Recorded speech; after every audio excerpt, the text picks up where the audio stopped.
Ben, les veillées, c'était les parties de cartes. Oui, c'est vrai. Oui. Hein, Je connais les veillées. les gens allaient des uns chez les autres, mais des fois on faisait des kilomètres.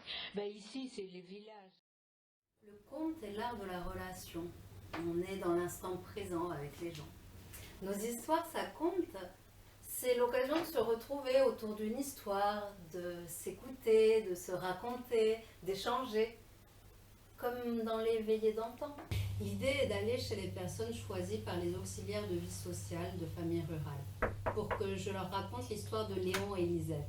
Et si elles en ont envie, elles nous racontent en retour ce que ça leur évoque. Donc on a fait pareil, l'électricité, la première fois qu'on a eu la lumière, ça a été le premier poste qui marchait à l'électricité, c'était quelque chose de merveilleux. C'est vrai que dans le contexte sanitaire actuel, il est difficile de se retrouver les uns chez les autres. Alors, comment continuer à tisser des liens malgré tout ça? Bon, on a quand même des outils d'aujourd'hui, comme les tablettes numériques par exemple. Famille Rurale met des tablettes à disposition de chaque personne, gratuitement. Et l'auxiliaire de vie, qui a été spécialement formé pour ça, l'accompagne pour qu'elle apprenne à s'en servir. La première fois, je rencontre chaque senior avec son auxiliaire de vie. Et je commence la raconter de Léon et Lisette.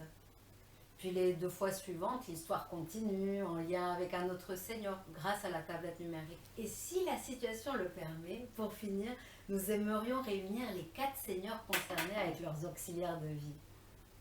Et nous espérons que les personnes garderont le lien, bien au-delà de ce projet. Je vais donc vous raconter l'histoire de Léon et Lisette. Comment faisaient-ils? Comment faisaient-ils sans téléphone portable, sans internet? Ben oui, ils avaient déjà le téléphone fixe, la radio. Il y avait les veillées, les balles. Mais quand même, en ce temps-là, eh bien les nouvelles circulaient essentiellement dans les lavoirs et dans les bars. Les femmes au lavoir, les hommes au bar. C'est que je vais vous parler d'un temps que les moins de 60 ans ne peuvent pas connaître. La vie en ce temps-là, elle n'était pas du tout comme aujourd'hui. Moi, mes grands-parents, il y avait des saloirs. Bah, moi aussi. Ben, dans le temps, il n'y avait pas de congélateur. Ben, j'ai 77 ans quand même. Hein. Moi, je peux vous en raconter une, mais les plus vieilles, c'est le jour de mon mariage. Ah. Donc, ma mère y avait préparé ses habits, et moi, j'avais préparé mes habits, chacun un temps.